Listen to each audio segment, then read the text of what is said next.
زنا بالرضا ہو تو کوئی جرم ہے ہی، ہاں زنا بالجبر ہو تو جرم ہے، بالرضا ہو تو کوئی جرم نہیں، جرم ہے ہی نہیں سرے سے۔ ساری اخلاقی اقدار کو اس طریقے سے انہوں نے ملیا میٹ کر دیا ہے۔ البتہ ابھی یہ تیسرا معاملہ کچھ عالم اسلام کی حد تک ابھی پورا ان کا پروگرام مکمل نہیں ہو سکا۔ ہمارے ہاں ابھی کچھ خاندانی نظام کی بنیادیں باقی ہیں، کچھ والدین کا ادب ہے، ان کی عزت ہے، ان کی خدمت کو انسان اپنے لیے سعادت سمجھتا ہے، کوئی بیوی اور شوہر کے درمیان محبت، الفت، باہمی اعتماد کی کچھ فضا ہے، خاندانی نظام ہے۔ اگرچہ تیزی سے بگڑ رہا ہے نظام ہمارا، اور ہمارا ایلیٹ طبقہ اوپر کا جو ہے وہ مغرب کے طرز پر جا چکا ہے، لیکن ہماری مڈل کلاسز میں، لوور کلاسز کے اندر ابھی کچھ اقدار ہیں شرم کی، حیا کی، عصمت کی، عفت کی۔ آپ پورا زوردار طریقے پر مہم چلا رہے ہیں کہ مسلمان ممالک سے بھی یہ ساری اقدار ختم کر دی جائے۔ چنانچہ نوٹ کیجئے، قرآن مجید میں 2 جگہ پر اللہ تعالیٰ نے اہل مکہ کو وارن کیا تھا۔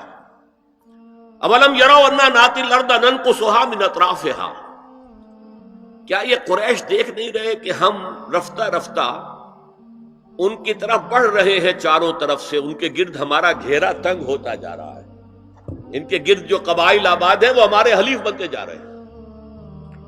یہ سورہ رعد کی آیت ہے، اور اسی طرح سورہ انبیاء میں ہے، افلا یرون انا ناتی الارض ننقصها من اطرافها۔ تو اسلام گھیرا تنگ کر رہا تھا رفتہ رفتہ کفار مکہ کے گرد۔ آج یہ برعکس ہے کہ یہ مغرب یہودیوں کی سازش کے تحت اور امریکہ کی عظیم قوت کو استعمال کرتے ہوئے، سول سپریم پاور آن ارتھ، آج یہ ہمارے گرد گھیرا تنگ کرتے چلے آ رہے ہیں کہ ہمارا معاشرتی نظام بھی تلپٹ ہو جائے، درہم برہم ہو جائے، ہماری اقدار بھی ختم ہو جائیں، ہمارے ہاں بھی عورت اور مرد بالکل برابر ہونے کے مدعی ہو کر میدان میں آ جائیں، عورت مرد بن جائے، مرد عورت بن جائے، مردوں کی شادیاں ہو جائیں کہ ایک مرد شوہر اور ایک مرد بیوی، اور رجسٹر ہو جائے شادی، لیسبینز کی شادیاں ہو جائیں کہ ایک عورت شوہر ایک عورت بیوی، اور رجسٹر ہو جائے شادی۔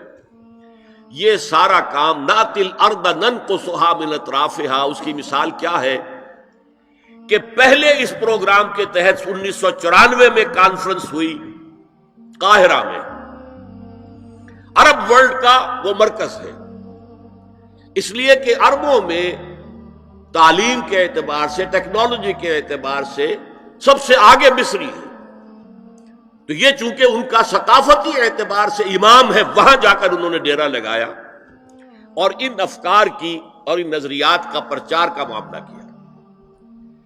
دوسری 1 سال کے بعد کانفرنس کر دی بیجنگ میں، تاکہ ادھر سے اور ایک اور طرف سے گھیرا ڈالا جائے اور عالم اسلام کا جو یہ حصہ ہے ایشیا کا، اس کے اوپر اثر انداز ہوا جائے۔ اور اس کے بعد بیجنگ +5 کانفرنس ہوئی ہے، اور یہ ہوئی ہے United Nations Assembly, United Nations Organization کی جنرل اسمبلی کے تحت، اور یہ ہوئی ہے جون سن 2000 میں۔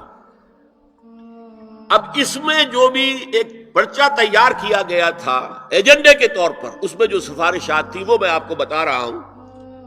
امپیکٹ ایک رسالہ نکلتا ہے لندن سے، اس سے میں نے یہ چیزیں لی تھی، اور انگریزی ہی میں ہم نے ایک دفعہ بڑی تعداد میں اس کو شائع کر کے تقسیم بھی کیا تھا، لیکن اس وقت میں صرف آپ کو یہ بتا رہا ہوں کیا فیصلے تھے، کیا کرنا ہے۔ نام اس کا کیا تھا کانفرنس کا؟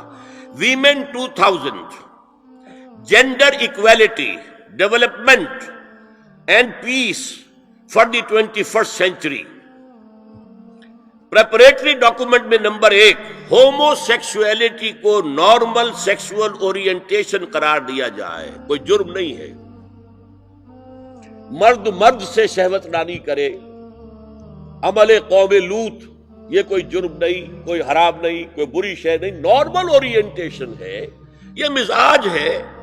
ایک شخص جو ہے عورت سے اپنی خواہش پوری کرنا چاہتا ہے، ایک مرد سے کرنا چاہتا ہے، تمہیں کیا اعتراض ہے؟ ہومو سیکسول میرجز کو تسلیم کیا جائے.